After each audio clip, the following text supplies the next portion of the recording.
Hello friends, welcome back to my channel.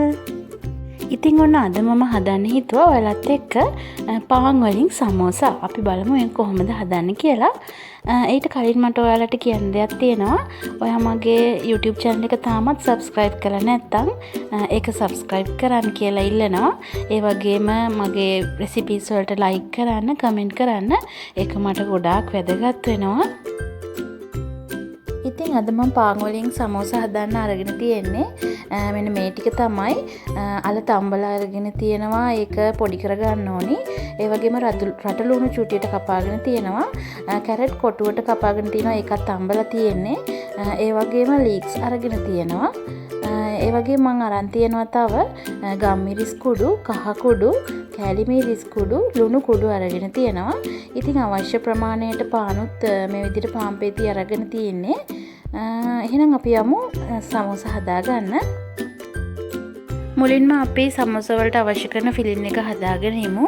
ඒ සඳහා මම මුලින්ම තෙල් චුට්ටක් ලිපේ තියලා ඒකට මුලින්ම රටලුණු ටික එකතු කරනවා. ඊට පස්සේ මේ විදිහට තම්බලා කොටුවට කපාගත්ත කැරට් ටිකත් එකතු කරනවා. ඊට පස්සේ තමයි අපි මේකට අල ටික, ඒ වගේම ලීස් කොළ ටික එකතු කරන්නේ. ඔයාලට මේ සඳහා කැමති ෆිලින් එකක් යොදා ගන්න පුළුවන්. ඒ වුණාට සමෝසා වල විශේෂයෙන්ම මස් මාළු නැතුව තමයි ගොඩක් වෙලාවට ෆිලින් එක හදාගන්නේ. ඉතින් අපි මේ විදිහට අල ටික එකතු කරලා ඒ ටික ටිකක් හොඳට කරවේගෙන එනකොට ඒකට අපි ගත්ත කැලි මිරිස් කුඩු, ලුණු කුඩු, කහ කුඩු, ගම්මිරිස් කුඩු ටිකත් මේ විදිහට එකතු කරන්න ඕනි. මේ ප්‍රමාණයන් ඔයාට කැමති විදිහකට ගන්න පුළුවන්. ඒ කියන්නේ සැර වැඩි වෙන්න ඕන නම් තව මිරිස් එකතු කරන්න පුළුවන්.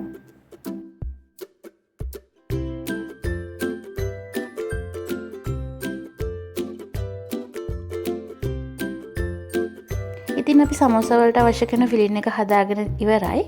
දැන් අපි යමු පාන් වලින් කොහොමද සමෝසා හදන්නේ කියලා බලන්න. ඒකට මුලින්ම මේ විදිහට වාටි ටික පාන් වලින් කපා ගන්න ඕනි.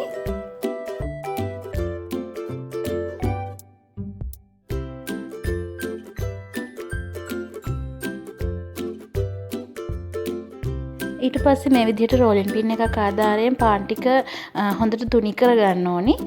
ඉතින් ඔයාට රෝලින් පින් එකක් නැත්නම් මේ සඳහා බෝතලයක් වගේ දෙයක් වුණත් පාවිච්චි කරන්න පුළුවන්.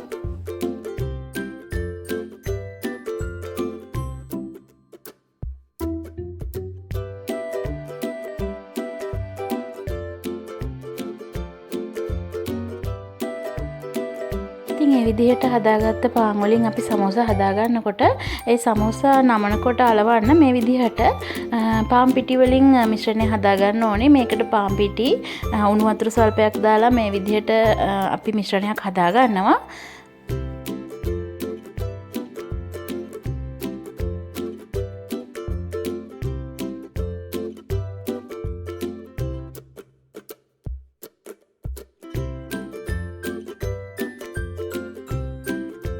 ඉතින් ඊට පස්සේ මේ වීඩියෝ එකේ පේන විදිහට පාන් නමලා සමෝසා හැඩය එන විදිහට මේක හදාගන්න ඕනි.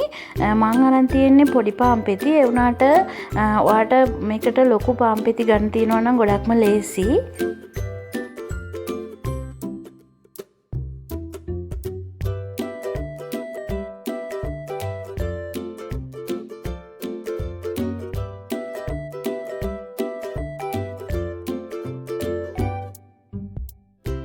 ඉතින් මේ විදිහට පාන් පෙත්ත නමාගෙන ඒකට අපි කලින් හදාගත්ත ෆිලින් එක ඇතුළට දාලා ආයෙත් නමලා හදාගන්න ඕනි.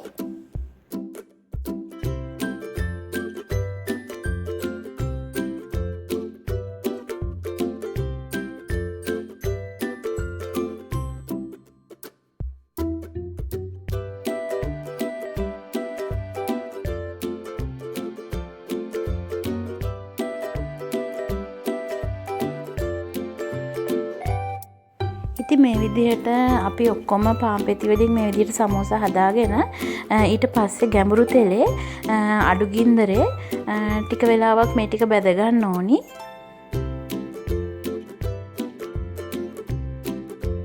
ඔන්න ඉතින් මේ තියෙන්නේ අද අපි පාන් වලින් හදාගත්ත සමෝසා.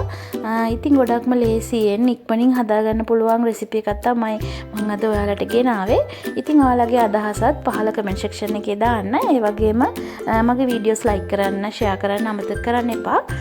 එහෙනම් අදට ගිහිල්ලා එන්නම්. ඔයාලට සුබ දවසක්.